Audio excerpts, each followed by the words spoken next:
கர்த்தருடைய பரிசுத்த நாமம் மகிமைப்படுவதாக. ஆண்டவராக இயேசு நாமத்தினாலே ஒரு விஷயம் கூட அன்பின் வாழ்த்துக்களை தெரிவித்துக் கொள்கிறேன். இவ்வளவு நேரமாக நாம் ஆண்டவரை ஆராதிக்கும்படியாக தேவன் நமக்கு கிருபை செய்தார். தொடர்ந்து நாம் ஆண்டவருடைய வசனங்களை வாசித்து தியானிக்க போகிறோம்.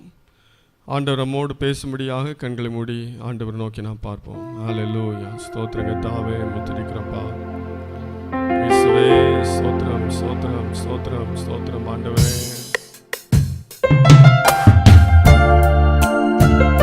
எங்களோடு பேசுகிறவரே, ஆமென்.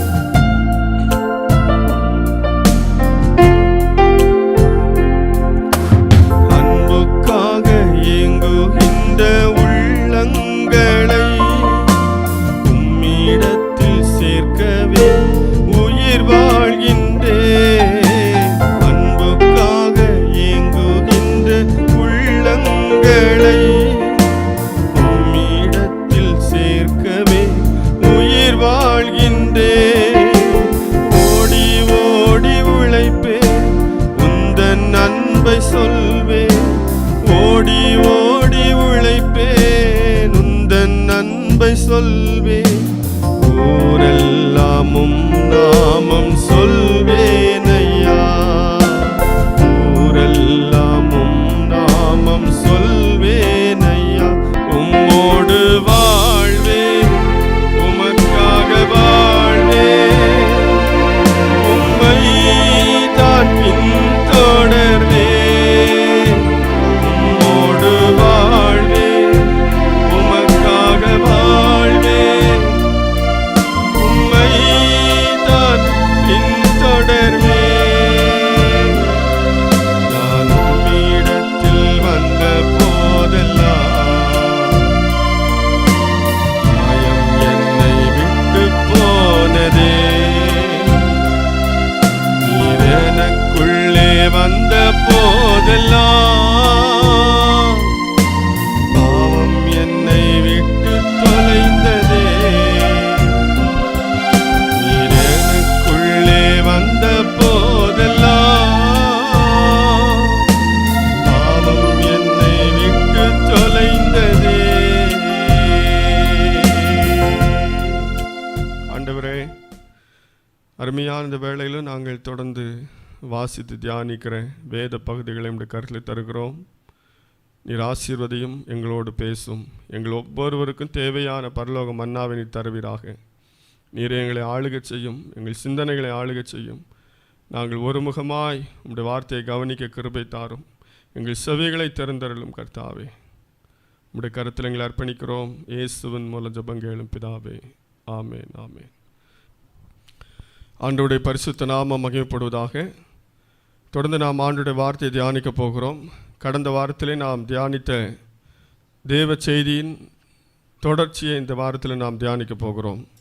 கடந்த வாரத்திலே நாம் தியானத்துக்கு ஆதாரமாக வாசித்த வசனத்தை மீண்டும் இந்த நாளிலே நாம் வாசிக்க கேட்போம். 1 பேதுரு 2 அதிகாரம் 9வது வசனம். நீங்களோ உங்களை அந்தகாரத்தில் நின்று தம்முடைய ஆச்சரியமான ஒளியினிடத்திற்கு வரவழைத்தவருடைய புண்ணியங்களை அறிவிக்கும்படிக்கு தெரிந்து கொள்ளப்பட்ட சந்ததியாயும் ராஜரீகமான ஆசாரிய கூட்டமாயும் பரிசுத்த ஜாதியாயும் அவருக்கு சொந்தமான ஜனமாயும் இருக்கிறீர்கள். ஆமென். கடந்த வாரத்திலே நாம் தெரிந்து கொள்ளப்பட்ட சந்ததி என்று தியானித்தோம். தெரிந்து கொள்ளப்பட்ட சந்ததி எப்படி இருக்க வேண்டும் என்று வேதத்திலிருந்து சில காரியங்களை நாம் கடந்த ஞாயிற்றுக்கிழமையிலே தியானித்தோம். இந்த நாளிலே தெரிந்து கொள்ளப்பட்ட சந்ததியாகிய நாம் என்ன செய்ய வேண்டும்? அங்கே நான் வாசித்தது போல எதற்காக தேவன் நம்மை தெரிந்து கொண்டார், எதற்காக தேவன் நம்மை தெரிந்து கொண்டார்? அவருடைய புண்ணியங்களை அறிவிக்கும்படிக்கு என்று நாம் அங்கே வாசிக்க கேட்டோம். அவருடைய புண்ணியங்களை அறிவிக்கும்படிக்கு நாம் தெரிந்து கொள்ளப்பட்டோம். ஆகவே தேவன் நம்மை தெரிந்து கொண்டார். எதற்காக? அவருடைய புண்ணியங்களை அறிவிக்கும்படிக்காக. அவருடைய புண்ணியங்கள் என்று சொல்லும்போது அவர் நமக்கு செய்ததான நன்மைகள், நம்முடைய வாழ்க்கையிலே, நம்முடைய சரீரப்பிரகாரமான வாழ்க்கையிலே, நம்முடைய ஆவிக்குரிய பிரகாரமான வாழ்க்கையிலே அவர் நமக்கு செய்த நன்மைகளை நாம் அறிவிக்கிறவர்களாக இருக்க வேண்டும். அதற்காக தான் தேவன் நம்மை தெரிந்து கொண்டார். அவர் நம்முடைய வாழ்க்கையில் எத்தனையோ நன்மைகளை செய்திருக்கிறார், எத்தனையோ அதிசயங்களை அவர் செய்திருக்கிறார், எத்தனையோ அற்புதங்களை அவர் செய்திருக்கிறார். அவைகள்தான் புண்ணியங்கள் என்று அங்கே சொல்லப்பட்டிருக்கிறது. அந்த புண்ணியங்களை நாம் மற்றவர்களுக்கு சொல்ல வேண்டும். அவர் நம்மை ரட்சித்தார், அவர் நம்மை அபிஷேகித்தார், அவருடைய பிள்ளைகளாக நம்மை மாற்றினார், நம்முடைய பாவங்கள் எல்லாம் அவர் மன்னித்தார். இப்படி அவர் நமக்கு என்னெல்லாம் புண்ணியங்களை செய்தாரோ அந்த புண்ணியங்களெல்லாம் நாம் மற்றவர்களுக்கு சொல்ல வேண்டியது நம்முடைய கடமை. அதற்காகவே நாம் தெரிந்து கொள்ளப்பட்டிருக்கிறோம் என்பதை நாம் நன்றாக புரிந்து கொள்ள வேண்டும். அவர் நமக்கு ஏராளமான நன்மைகளை செய்திருக்கிறார். நமக்கு மாத்திரமல்ல, உலகத்தில் இருக்கிற அத்தனை ஜனங்களுக்காகவும் ஆண்டவராக இயேசு கிறிஸ்து தன்னுடைய ஜீவனையே கொடுத்திருக்கிறார். தன்னுடைய ஜீவனை கொடுத்து அவர் ரட்சிப்பை சுதந்திரமாக வைத்திருக்கிறார். ஆகவே இப்படிப்பட்ட அவருடைய புண்ணியங்கள் எல்லாம் அறிவிக்கும்படிக்கு தான் ஆண்டவராகிய தேவன் நம்மை தெரிந்தெடுத்திருக்கிறார். உதாரணமாக நாம் வேதத்திலிருந்து ஒரு சம்பவத்தை நாம் வாசிக்கலாம். லூக்கா எழுதின சுவிசேஷம் 8ஆம் அதிகாரம் 38வது வசனத்திலிருந்து நாம் வாசிக்க கேட்போம். பிசாசுகள் நீங்கின மனுஷன் அவரோட கூட இருக்கும்படி உத்தரவு கேட்டான். இயேசு அவனை நோக்கி நீ உன் வீட்டுக்கு திரும்பி போய் தேவன் உனக்கு செய்தவைகளை எல்லாம் அறிவி என்று சொல்லி அவனை அனுப்பிவிட்டார். அந்தபடி அவன் போய் இயேசு தனக்கு செய்தவைகளை எல்லாம் பட்டணத்தில் எங்கும் பிரசித்தப்படுத்தினான். இயேசு திரும்பி வந்தபோது ஜனங்கள் எல்லாரும் அவருக்காக காத்திருந்தபடியால் அவரை சந்தோஷமாய் ஏற்றுக்கொண்டார்கள். அப்பொழுது ஜெப ஆலய தலைவனாகிய எவீரு என்னும் பேருள்ள ஒருவன் வந்து இயேசுவின் பாதத்தில் விழுந்து 12 வயதுள்ள தன்னுடைய ஒரே குமாரத்தி மரண அவஸ்தையாய் இருந்தபடியால். போதும். இங்கே வாசிக்கும் போது இங்கே ஒரு பிசாசு நீங்கின மனுஷனை குறித்து நான் வாசிக்கிறோம். அந்த மனுஷன் ரொம்ப பொல்லாத மனுஷனாய் இருந்தான். காரணம், அவனுக்குள்ளே அதிகமான பிசாசுகள் கூட்டமாய் இருந்தது. ஆகவேதான் அந்த பிசாசு பிடித்த மனிதனிடத்திலே ஆண்டவராக இயேசு கிறிஸ்து உன் பெயர் என்னென்று சொல்லி கேட்கும்போது லேகியோன் என்று சொன்னான். ஆகவே அநேக பிசாசுகள் அவனுக்குள்ளே இருந்தது. ஆகவே அந்த பிசாசு பிடித்த மனிதன் அவன் வஸ்திரம் கூட தரிக்காத ஒரு நிலைமையில காணப்பட்டான். மிக கொடுமையானவனாய் காணப்பட்டான். அவனை சங்கிலிகளாலும் விலங்குகளாலும் அடைத்து பூட்டியிருந்தாலும் அதையெல்லாம் உடைத்து எறிந்து அவன் வெளியே போய்விடுவான். வீட்டிலே தங்க மாட்டான். கல்லறைகளிலே வாசம் பண்ணுகிறவனாய் இருந்தான் என்று நான் பார்க்கிறோம். அப்படிப்பட்ட ஒரு பயங்கரமான பிசாசின் கட்டுக்குள்ளே இருந்த ஒரு மனிதன். அந்த மனிதனை குறித்து தான் வாசிக்க கேட்டோம். அந்த மனிதனுக்கு ஆண்டவராக இயேசு கிறிஸ்து சுகம் கொடுத்தார். அந்த மனுஷனுடைய அந்த பிசாசுகள், அவனுக்குள்ள இருந்த பிசாசுகள் அவனை விட்டு நீங்கி போனது. அப்படி அவனுடைய வாழ்க்கையில் தேவன் அற்புதத்தை செய்த போது அவன், இயேசுவே நான் உம்மோட கூடவே இருக்கிறேன் என்று சொல்லி அவன் உத்தரவு கேட்டானா. இயேசு சொன்னார், நீ உன் வீட்டுக்கு திரும்பி போய் தேவன் உனக்கு செய்தவைகள் எல்லாம் அறிவி என்று சொன்னார்.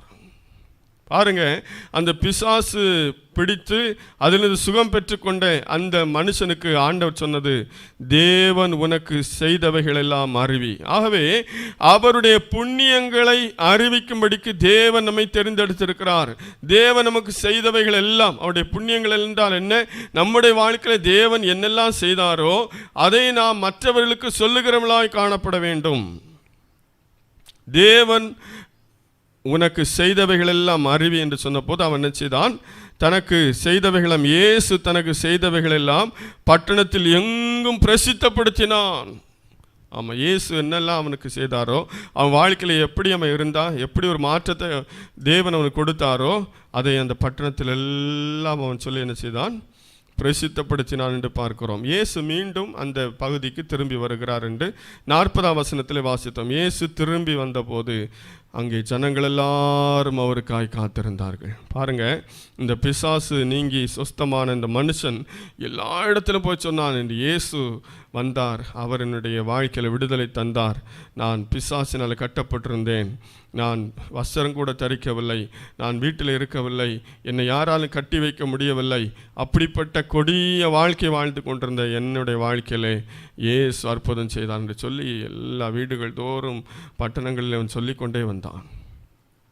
அதை கேள்விப்பட்ட எல்லாரும் வந்து அங்கே கூடியிருக்கிறார்கள். இயேசு மீண்டும் திரும்பி வந்தபோது அவர்கள் எல்லாரும் அங்கே இயேசு எதிர்பார்த்து கொண்டிருக்கிறார்கள். அப்படி எதிர்பார்த்து கொண்டிருந்த கூட்டத்தில் ஒருவன் தான் யவீர் என்னும் பேருள்ள ஒரு ஜெப ஆலய தலைவன் என்று நாம் வாசிக்கிறோம்.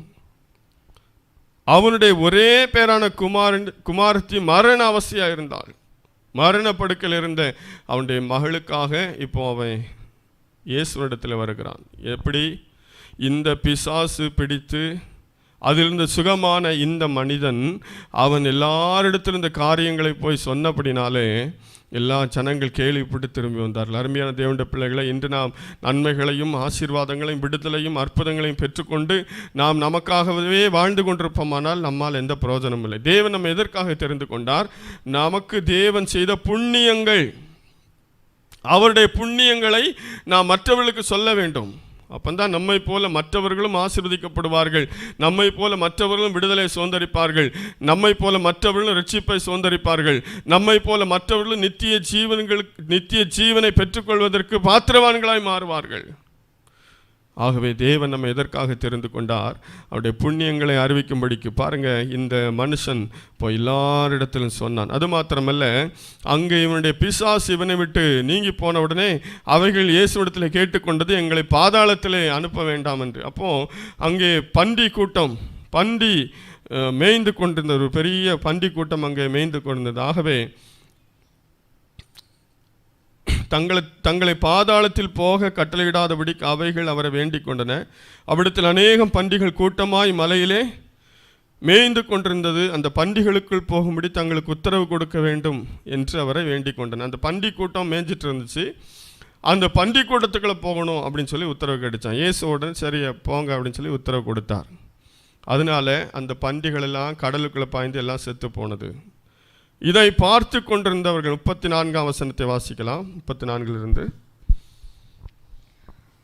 அவைகளை மேய்த்தவர்கள் சம்பவித்ததை கண்டு ஓடிப்போய் பட்டணத்திலும் சுற்றுப்புறங்களிலும் அறிவித்தார்கள். ஆமென். இதெல்லாம் பார்த்து கொண்டிருந்த அந்த பன்றி மேய்ப்பர்கள், பன்றிகளை மேய்த்து கொண்டிருந்த அவர்கள், இப்படி பன்றியெல்லாம் கடலில் விழுந்து செத்து போயிடுச்சு, இப்படி நடந்த விஷயத்தெல்லாம் பார்த்து அவங்க என்ன செய்வாங்க? பட்டணத்திலும் சுற்றுப்புறங்களிலும் எல்லா இடத்திலும் போய் அவங்களும் அறிவிச்சாங்களாம். யாரு? பன்றி மேய்க்கிறவர்கள். இப்போ இயேசுனுடைய புண்ணியங்களை, அவர் செய்த அற்புதங்களை இப்போ அறிவித்தது பிசாசு பிடித்திருந்த ஒரு மனுஷன். இரண்டாவது அங்கே வாசிக்கிறோம், பன்றிகளை மேய்த்து கொண்ட பன்றி மேய்ப்பர்கள். இன்னும் கீழே வாசிக்கும் போது வாசிக்கலாம் 35, 36. அப்பொழுது சம்பவித்ததை பார்க்கும்படி ஜனங்கள் புறப்பட்டு இயேசுவினிடத்தில் வந்து, பிசாசுகள் விட்டு போன மனுஷன் வஸ்திரம் தரித்து இயேசுவின் பாதத்தருகே உட்கார்ந்து புத்தி தெளிந்திருக்கிறதை கண்டு பயந்தார்கள். பிசாசுகள் பிடித்திருந்தவன் சொஸ்தமாக்கப்பட்டதை கண்டவர்களும் அதை அவர்களுக்கு அறிவித்தார்கள். ஆமென். இப்போ இந்த மேய்ப்பர்கள் சொன்னதெல்லாம் கேள்விப்பட்டு ஜனங்கள் வந்து அதெல்லாம் பார்க்குறாங்க. பார்த்துட்டு அவங்களும் போய் என்ன செய்றாங்க? சொல்கிறாங்க. இப்படி எல்லாரும் அங்கே ஆண்டவருடைய அற்புதங்களை அங்கே எல்லாரும் சொன்னாங்க. பார்த்தவங்க, கேட்டவங்க, பன்றிகளை மேய்த்தவர்கள், பிசாசு பிடித்தவன் எல்லாரும் அந்த அற்புதங்களை சொல்லி கொண்டிருந்தார்கள். இப்படி தான் ஆண்டவரை இயேசு கிறிஸ்துவனுடைய அந்த புண்ணியங்களை அவர்கள் எல்லாரும் அறிவித்தார்கள். அவருடைய சுவிசேஷம் எல்லா இடத்தையும் கடந்து போனது. ஒவ்வொருத்தராக சொல்லி எல்லாரும் இயேசுவிடத்தில் வந்தார்கள். இன்று நாம் ஆண்டவருடைய பிள்ளைகளாக இருக்கிறோம், ஆண்டவரை ஏற்றுக்கொண்டிருக்கிறோம்.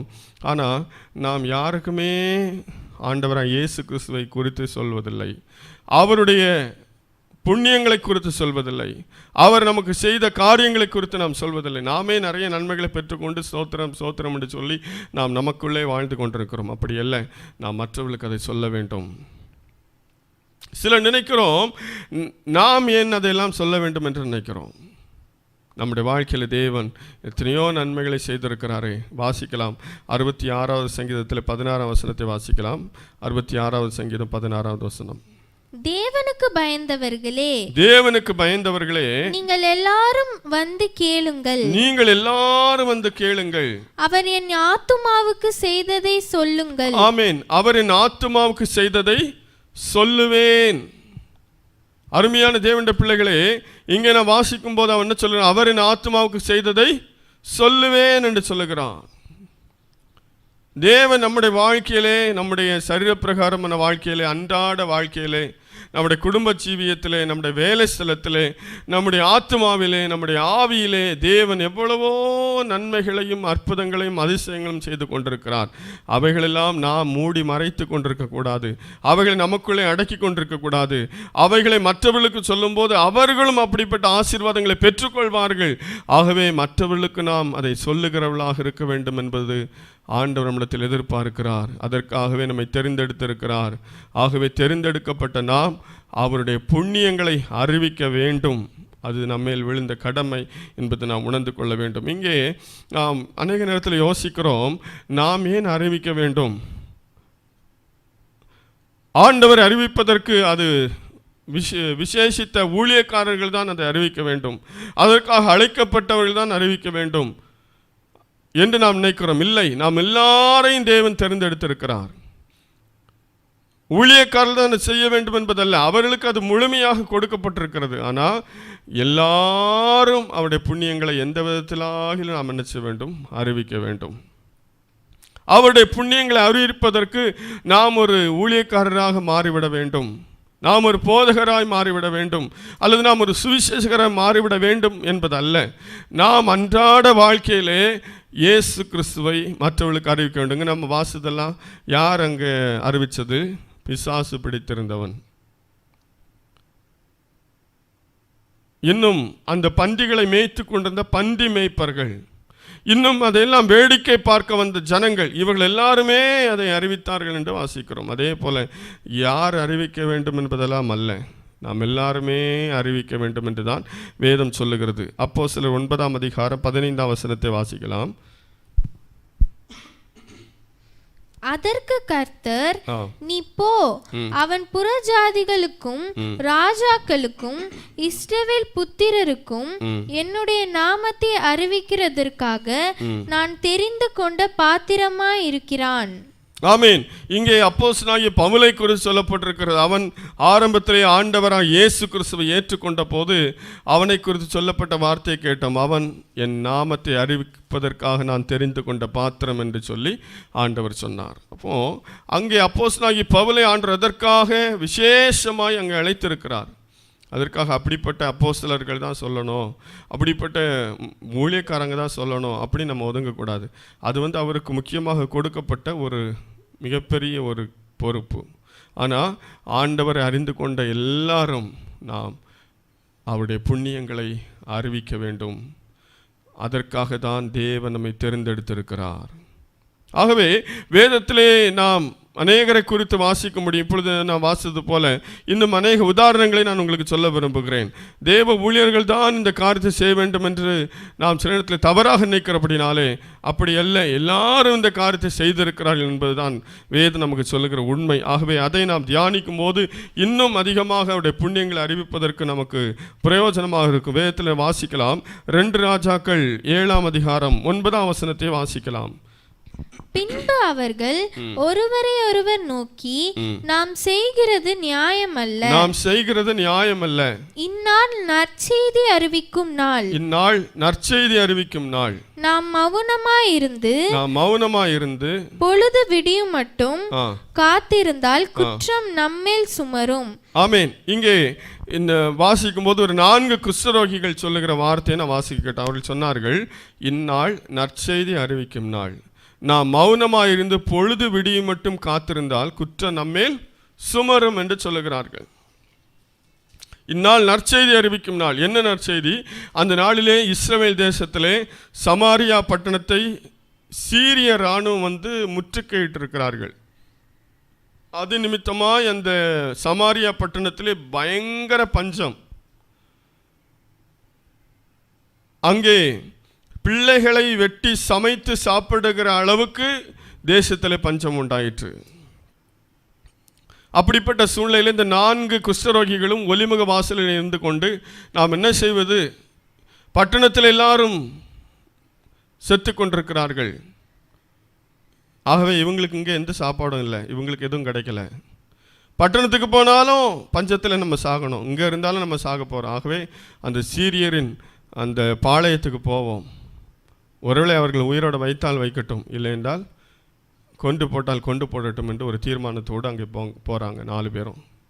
அப்படி போகும்போது ஏற்கனவே அந்த இரவு வேளையிலே ஆண்டவர் அவர்களுக்கு பெரிய இராணுவத்தின் இரைச்சலை எல்லாம் கேட்க பண்ண போது அவங்க பயந்து இஸ்ரவேல் தேசத்தின் ராஜா எல்லா ராஜாக்களையும் கூட்டிகிட்டு வந்துட்டார், அதனால நம்ம ஓடிய போயிரும் சொல்லி அப்படிப்பட்ட ஒரு பயத்தினால அவங்க கூடாரங்கள், கழுதைகள், குதிரைகள், ஒட்டகங்கள், அவங்க கொண்டு வந்த பொருட்கள், பணம், வெள்ளி, பொண்ணு எல்லாத்தையும் போட்டுட்டு அவங்க உயிர் மாத்திரம் தப்பி பிழைக்கும்படிக்கு ஓடி போனார்கள் என்று அங்கே நாம் வாசிக்க முடியும்.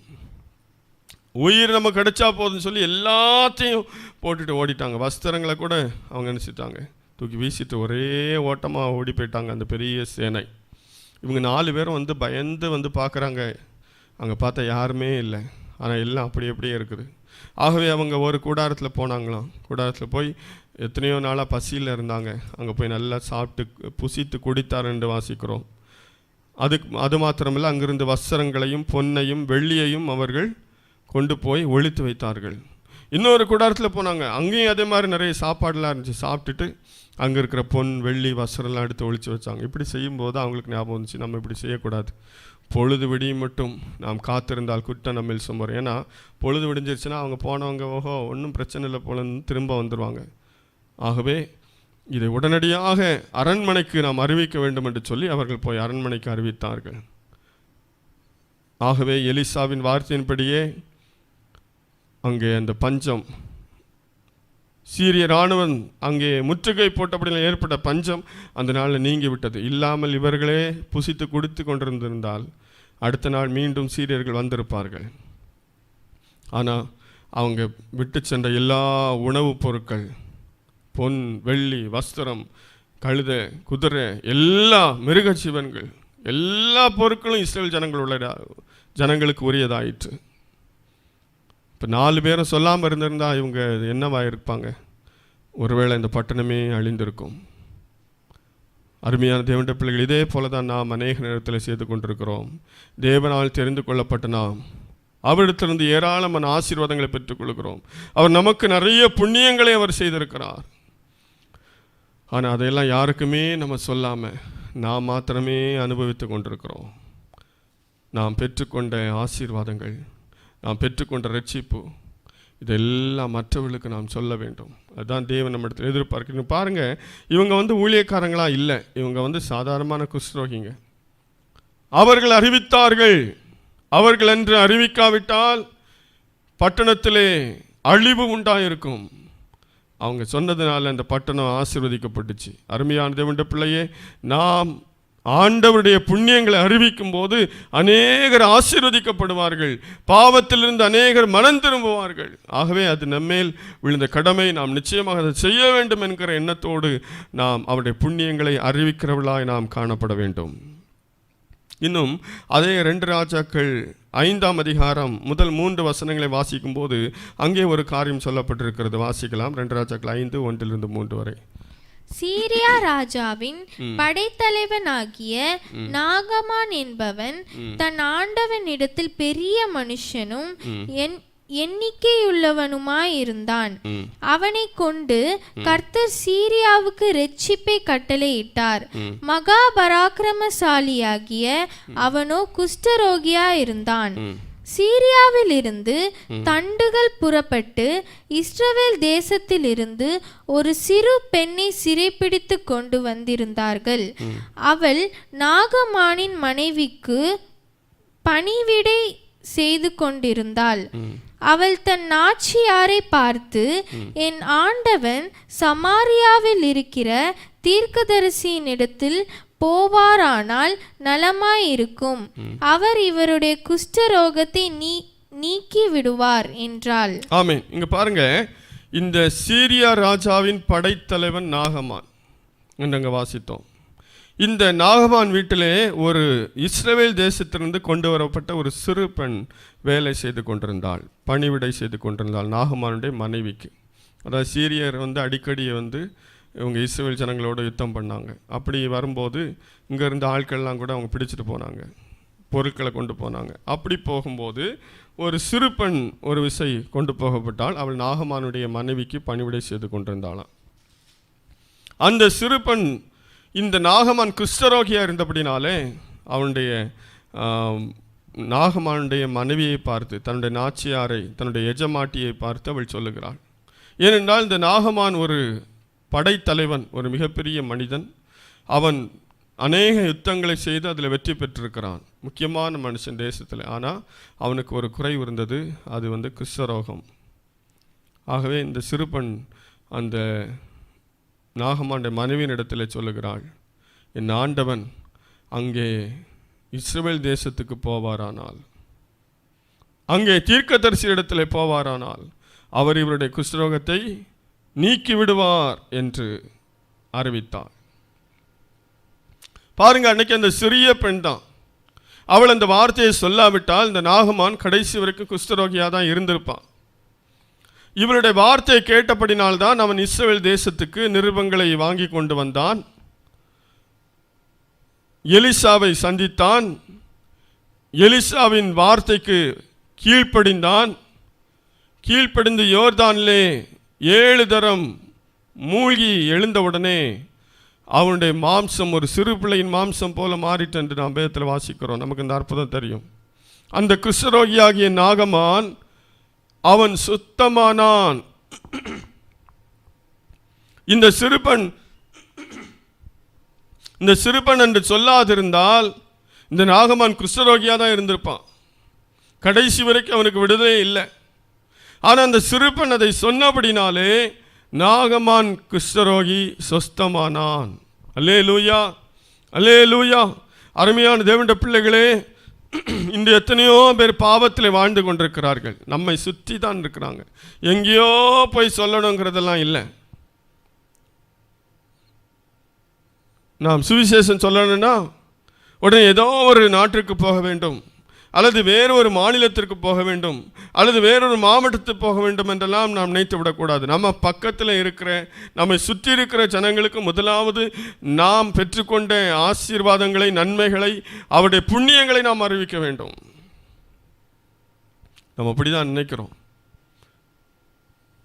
அறிவிக்கப்படாத இடங்களை நாம் அறிவிக்க வேண்டும். ஆனால் அங்கே போனாதான் நாம் சொல்ல முடியும்லாம் இல்லை.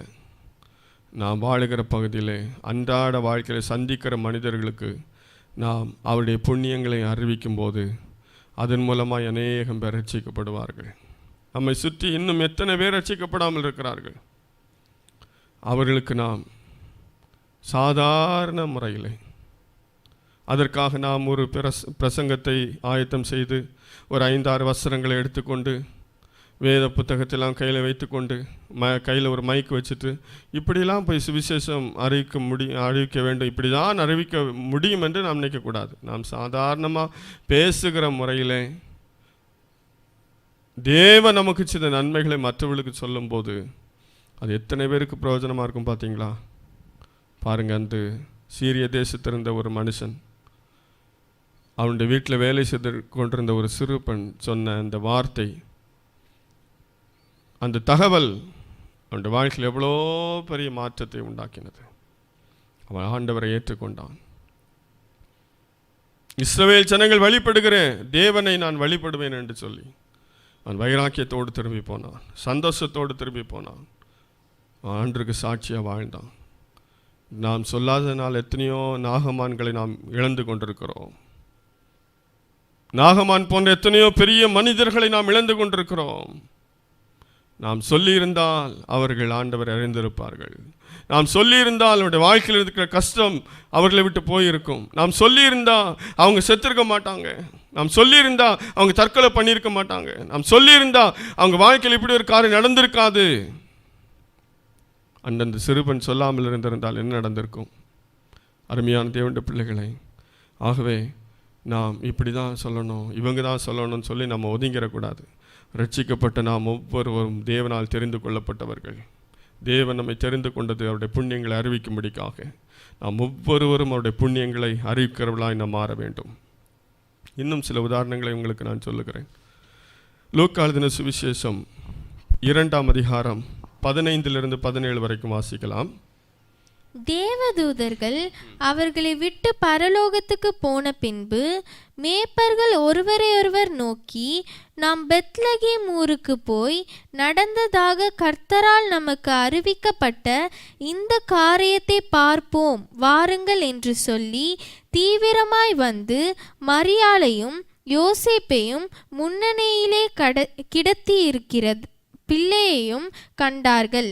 கண்டு அந்த பிள்ளையை குறித்து தங்களுக்கு சொல்லப்பட்ட சங்கதியை பிரசித்த பண்ணினார்கள். ஆமென். இங்கே தேவதூதர்கள் வந்து இயேசு கிறிஸ்து பிறந்த செய்தியை முதலாவது அந்த மேய்ப்பர்களுக்கு அவர்கள் சொல்லுகிறார்கள். மேய்ப்பர்கள் அவர்களுக்கு சொன்ன அந்த தகவலின்படியே, அடையாளத்தின்படியே வந்து இயேசுவை பார்க்கிறார்கள். இயேசுவை பார்த்து அவர்கள் அதை எல்லா இடத்திலும் போய் என்ன செய்தார்கள்? பிரசித்தப்படுத்தினார்கள். மேய்ப்பர்கள் இயேசுவை பார்த்து விட்டு பழையபடியும் ஆடு மேய்ச்சிட்டு இருக்கல. நமக்கு என்ன, நம்ம ஆடுகளை பார்ப்போம்னு சொல்லி அவங்க ஆடு மேய்ச்சாங்க தான். ஆனால் அவங்க என்ன செஞ்சாங்க? எல்லாருக்கும் அதை பிரசித்தப்படுத்தினார்கள். மேய்ப்பர்கள் இயேசு கிறிஸ்துவ எல்லாருக்கும் போய் சொன்னாங்க, நாங்கள் போய் பார்த்தோம், இயேசு பிறந்திருக்கிறார், மேசியா பிறந்திருக்கிறார் அப்படின்னு சொல்லி எல்லாருக்கும் போய் சொன்னாங்க. பாருங்க, அங்கே இயேசுவை அறிவித்தவர்கள் யார்? ஆசாரியர்கள் இல்லை, லேவியர்கள் இல்லை. அங்கே இயேசுவை அறிவித்தவர்கள் மேய்ப்பர்கள், மந்தையை மேய்த்து கொண்டிருக்கிற மேய்ப்பர்கள். மேய்ப்பர்கள் எங்கே மந்தை மேய்த்து கொண்டிருப்பார்கள்? அவர்கள் வனாந்தர காட்டு பகுதியிலே மந்தைகளை மேய்த்து கொண்டிருப்பாங்க. அவங்க எப்பவும் கொஞ்சம் ஊரை விட்டு தூரமாக இருப்பாங்க, ஜனங்களை விட்டு பிரிந்திருப்பாங்க. ஏன்னா அங்கே தான் ஆடுகளுக்கு நல்ல மேய்ச்சல் இருக்கும். தாவீது குறித்து நான் வாசிக்கும் போது வீட்டில் பெரிய ஃபங்க்ஷன் நடக்குது, ஆனால் ஆடுகளை மேய்த்து கொண்டது தாவீது அங்கே வரலை, அவனுக்கு தெரியவே இல்லை.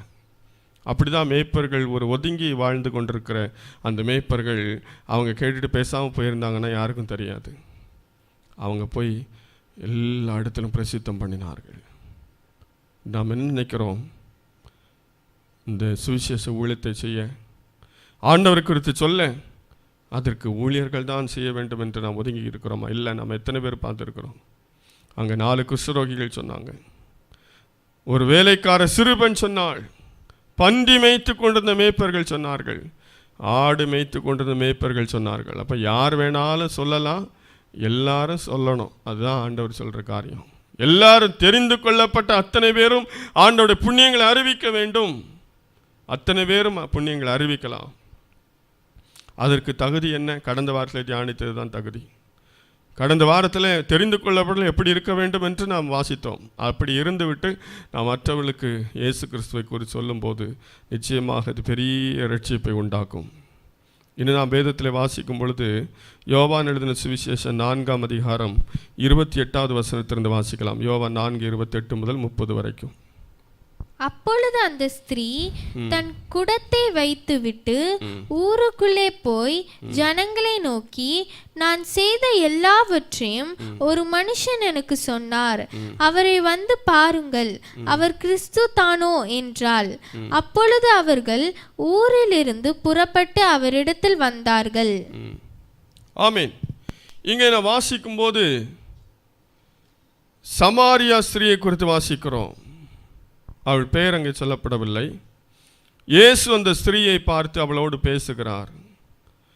பேசிக்கொண்டிருக்கும் போது அநேக காரியங்களை இயேசு அங்கே சொல்லுகிறார். அது மாத்திரமல்ல, அவளுடைய வாழ்க்கையை குறித்து இயேசு சொல்லுகிறார். நான் செய்த எல்லாவற்றையும் எனக்கு சொன்னார் என்று அங்கே சொல்லப்பட்டிருக்கிறது. ஆகவே இந்த சமாரியா ஸ்திரீ என்ன செய்தாள்?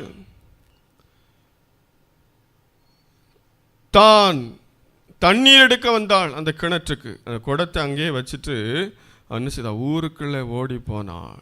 ஊர்லேருந்து வெளியே வந்து தண்ணீர் எடுக்க வந்தவா இயேசுவோடு பேசினாள். இயேசு பேசும்போது அவளுடைய வாழ்க்கையெல்லாம் அவர் சொல்லிட்டாரு. இன்னென்ன நடந்திருக்கு, உன் வாழ்க்கை இப்படி தான் இருக்குது அப்படின்னு சொல்லி.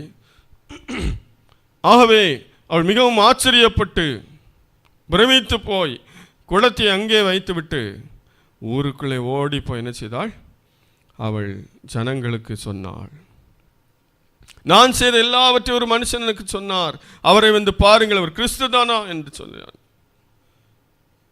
இதை கேட்ட எல்லா ஜனங்களும் அப்பொழுது அவர்கள் ஊரிலிருந்து புறப்பட்டு அவரிடத்தில் வந்தார்கள். அல்லேலூயா, அல்லேலூயா. அருமையான தேவனுடைய பிள்ளைகளே, இந்த ஒரு ஸ்திரீ, பாவியான ஒரு ஸ்திரீ, அவளுடைய வாழ்க்கையிலே பல தவறுகள் நடந்தது. அவளுடைய வாழ்க்கை அநேகருக்கு எடுத்துக்காட்டா இல்லை. அநேகர் வெறுக்கிற ஒரு வாழ்க்கை. அவள் வாழ்க்கை சரியில்லை. அப்படிப்பட்ட ஸ்திரீயை இயேசு கிறிஸ்து சந்தித்து அவளுடைய தவறுகளை உணர்த்தின போது அவள் மனம் திரும்பி அப்படியே அமைதியாக தண்ணி எடுத்துகிட்டு மீண்டும் வீட்டில் போய் உட்காந்துடாம அங்கேயே குடத்தை வச்சுட்டு ஊருக்குள்ளே போய் எல்லா ஜனங்களையும் கூட்டிகிட்டு வந்தான். மேசியா தானோ வந்து பாருங்க. உடனே அவருடைய பேச்சை கேட்டு எல்லாரும் ஓடி வந்தாங்க அவரை சந்திப்பதற்காக. பாருங்க, அவள் பாட்டுக்கு அப்படியா நான் இனி திருந்தி வாழ்ந்துடுறேன், என்ன அப்படி தவறு செய்ய மாட்டேன் அப்படின்னு சொல்லி அந்த தண்ணி குடத்தை எடுத்துகிட்டு போய் வீட்டில் உட்காந்து ரெண்டு வேலைகளை செய்து வாழ்க்கையை நடத்தியிருந்தா அந்த சமாரியாவில் இருந்த ஜனங்கள் எல்லாருக்கும் இயேசுவை தெரியாது. ஆனால் அவள் சொன்னதுனால இயேசுவை அந்த ஜனங்கள் சந்திக்க வந்தார்கள். அங்கே இயேசு தங்கியிருந்து அநேக அற்புத அடையாளங்களை செய்து அவர்களுக்கு உபதேசம் பண்ணினார் என்றெல்லாம் வாசிக்கிறோம். இவ்வளோ பெரிய காரியத்தை அந்த சாதாரணமான ஒரு ஸ்திரீ செஞ்சான். அவள் யார்? அவள் ஒரு சமாரியா ஸ்திரீ. அவள் பெரிய வேதமெல்லாம் கற்று தேரவில்லை. நாம் என்ன நினைக்கிறோம்? ஆண்டவருக்கு சொல்வதற்கு அதற்கு நம்ம பைபிள் காலேஜுக்கு போகணும், பைபிள் காலேஜில் போய் படிக்கணும், பட்டம் வாங்கணும், பாஸ்டர் பட்டம் வாங்கணும், இல்லை ரெவரண்ட் பட்டம் வாங்கணும், இல்லை டாக்டர் பட்டம் வாங்கணும், இப்படி ட்ரெஸ் போட்டிருக்கணும், இப்படி ஒரு மைக் இருக்கணும், ஒரு பெரிய ஸ்பீக்கர் இருக்கணும், இப்படிலாம் பல கற்பனை செஞ்சுட்டு இருக்கிறோம். இல்லை, சாதாரணமாக இயேசு கிறிஸ்து அந்த சமாரிய ஸ்திரீயிடத்தில் எப்படி பேசினார்? அந்த கிணற்று நிறைய உட்காந்து சாதாரணமாக கதை பேசுகிற மாதிரி பேசினார். அவ்வளோதான். அவளை ரட்சித்தது மாத்திரமல்ல, அந்த சமாரியாவில் பெரிய ரட்சிப்பு உண்டாயிற்று. அநேக ஜனங்கள் இயேசுவை அறிந்து கொண்டார்கள். இந்த பாருங்கள், நம்ம நினைக்கிறோம் நம்ம சொல்லி யார் திருந்த போகிறோம் அப்படின்னு நினைக்கிறோம். நம்ம எதுக்கு சொல்லணும்? அதுக்கு தான் கொஞ்சம் ஊழியக்காரங்களாம் இருக்காங்களே, அதுக்கு சபைகள் இருக்குது, அதுக்கு எத்தனையோ மிஷனரி ஸ்தாபனம் இருக்குது அப்படின்னு சொல்லி நம்ம ஒதுங்கிக்கிறோம். இல்லைங்க, நாம் ஒருவர் சொல்லுகிற ஒரு வார்த்தை ஒருவேளை 100 பேருக்கு பிரயோஜனமாக இருக்கலாம், 1000 பேருக்கு பிரயோஜனமாக இருக்கலாம், 10,000 பேருக்கு பிரயோஜனமாக இருக்கலாம், ஏன் 1,00,000 பேருக்கு கூட பிரயோஜனமாக இருக்கலாம். இந்த சமாரியா ஸ்திரீனுடைய பேச்சை கேட்டு எத்தனையோ பேர் வந்தாங்க. இந்த பண்டி மேய்த்தவர்கள் சொன்னதை கேட்டு எத்தனையோ பேர் வந்தாங்க. அந்த சிறுபன் சொன்னதை கேட்டு ஒரு பெரிய மனுஷன் இயேசுவை ஆண்டவரை ஏற்றுக்கொண்டான். இப்போ ரட்சிப்பு அவருடைய கரத்தில் இருக்கிறது. அதில் நாம் ஒன்றும் செய்ய முடியாது. ஆனால் நாம் செய்ய வேண்டிய ஒரே ஒரு காரியம் அவருடைய புண்ணியங்களை அறிவிக்க வேண்டும். அதற்காகவே நாம் தெரிந்து கொள்ளப்பட்டோம் என்று 1 பேதுரு 2:9 வாசித்தோம். தேவன் நம்மை எதற்காக தெரிந்து கொண்டார்? அவருடைய புண்ணியங்களை அறிவிக்கும்படிக்காக. நமக்கு என்ன தெரியுமோ அதை சொல்லுவோம். நம்ம வாழ்க்கையில் இயேசு என்ன செய்தாலும் அதை சொல்லுவோம். டூப்ளிகேட்டெல்லாம் அதை சொல்ல வேண்டாம், எடுத்துக்கட்டி சொல்ல வேண்டாம், எக்ஸ்ட்ரா ஃபிட்டிங் போட்டு சொல்ல வேண்டாம். இயேசு உங்களுக்கு என்ன செய்தார் அதை சொல்லுங்கள். கடன் பாரத்திலேருந்து உங்களுக்கு விடுதலை தந்தாரா சொல்லுங்கள். அவர் உங்களுக்கு வியாதியிலிருந்து விடுதலை தந்தாரா சொல்லுங்கள். விட முடியாத பாவத்திலிருந்து விடுதலை தந்தாரா சொல்லுங்கள். அது மாத்திரமல்ல, அவர் எல்லா ஜனங்களுக்காகவும் ஜீவனை கொடுத்தார். அவர் நித்திய ஜீவனை வைத்திருக்கிறார் என்பதை சொல்லுங்க. அதுதான் அவருடைய புண்ணியம்.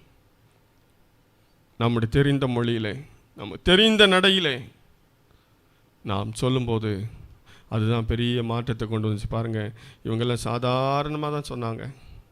அந்த 4 குஷ்டரோகிகளும், நம்ம குஷ்டரோகி நம்ம எதுக்கு அங்கே போய் சொல்ல போகிறோம், நம்ம சொன்னால் யாரும் கேட்க மாட்டாங்க, நம்மளை யாரும் மதிக்க மாட்டாங்க அப்படின்னு அவங்க பேசாமல் இருந்திருந்தா, அவங்க சொன்னாங்க, பொழுதுபடியும் மட்டும் காத்திருந்தால் குற்றம் நம்ம மேல் சுமரும்.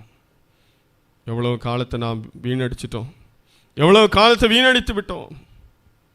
இனி ஆகிலும் உணர்ந்து நாம் தெரிந்து கொள்ளப்பட்டவர்கள், நாம் அவருடைய புண்ணியங்களை அறிவிக்க வேண்டும் என்கிற எண்ணத்தோடு, அர்ப்பணிப்போடு எல்லாரும் ஆண்டவர் நோக்கி பார்ப்போம். கண்களை மூடுவோம். ஹல்லேலூயா. ஆண்டவரே உமக்கு ஸ்தோத்திரப்பா.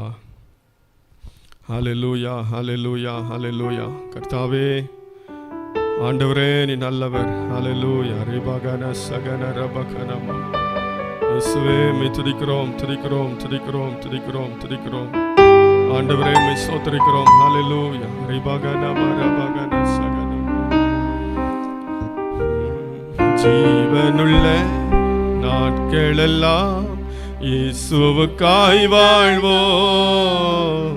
இருப்பதுவோ ஒரு வாழ்வு, அதை அவருக்கு கொடுத்திடுவோம். ஜீவனுள்ள நாட்களெல்லாம் இயேசுவுக்காய் வாழ்வோம். இருப்பதுவோ ஒரு வாழ்வு, அதை அவருக்கு கொடுத்திடுவோம். வாழ்ந்திடுவோம், நாம் வாழ்ந்திடுவோம், இயேசுவுக்காக வாழ்ந்திடுவோம். ஆமென். வாழ்ந்திடுவோம், நாம் வாழ்ந்திடுவோம், இயேசுவுக்காக வாழ்ந்திடுவோம். ஜீவனுள்ள நாட்களெல்லாம் இயேசுவுக்காய் வாழ்வோம். இருப்பதுவோ ஒரு வாழ்வு, அதை அவருக்கு கொடுத்திடுவோம். இயேசுவும் தனக்காய் வாழாமல் அவர் நமக்காய் தானே வாழ்ந்தாரே. இயேசுவும் தனக்காய் வாழாமல் அவர் நமக்காய் தானே வாழ்ந்தாரே. உயிரையும் கூட நமக்கு தந்தாரே. இதற்கு பதிலாக என்ன செய்வோமே, நாமும் வாழ்ந்திடுவோம் இயேசுவுக்காய். ஜீவனுள்ள நாட்களெல்லாம் இயேசுவுக்காய் வாழ்வோம். இருப்பதுவோ ஆமென், ஒரே ஒரு வாழ்வுதான், அவருக்கு கொடுத்திடுவோம். ஜீவனுள்ள ஆமென். அர்ப்பணிப்போடு பாடுவோமா? இயேசுவுக்காகவே நான் வாழ்வேன். இருக்கிற ஒரே ஒரு வாழ்க்கையில் அவருடைய புண்ணியங்களை அறிவிப்பேன். ஒரு வாழ்வு, அதை அவருக்கு கொடுத்திடுவோம். ஊழியம் செய்வது பாக்கியமே, அதின் பலனோ இன்று நாம் அறியோமே. ஆமென். ஊழியம் செய்வது பாக்கியமே, அதின் பலனோ இன்று நாம் அறியோமே. கர்த்தர் ஒரு நாள் வந்திடுவாரே, அன்று அதன் பலன் கொண்டு வருவாரே. கண்டு மகிழ்ந்திடுவோம், துள்ளிடுவோம். ஜீவனுள்ள ஆமென் நாட்களெல்லாம் இயேசுவுக்காய் வாழ்வோம். இருப்பதுவோ ஆமென் ஒரு வாழ்வு, அதை அவருக்கு கொடுத்திடுவோம். பாடுவோம். ஜீவனுள்ள நாட்களெல்லாம் இயேசுவுக்காய் வாழ்வோம். இருப்பதுவோ ஒரு வாழ்வு, அதை அவருக்கு கொடுத்திடுவோம். யாரோ செய்யட்டும் எனக்கென்ன, நான் நலமாயிருந்தால் அது போதும். யாரோ செய்யட்டும் எனக்கென்ன, நான் நலமாயிருந்தால் அது போதும். என்றே சுயமாய் வாழ்வதினாலே பின்னால் நீயும் வருந்திடுவாயே. என்றே உணர்ந்தாயோ இந்தேவா. ஜீவனுள்ள நாட்களெல்லாம் இயேசுவுக்காய் வாழ்வோம்.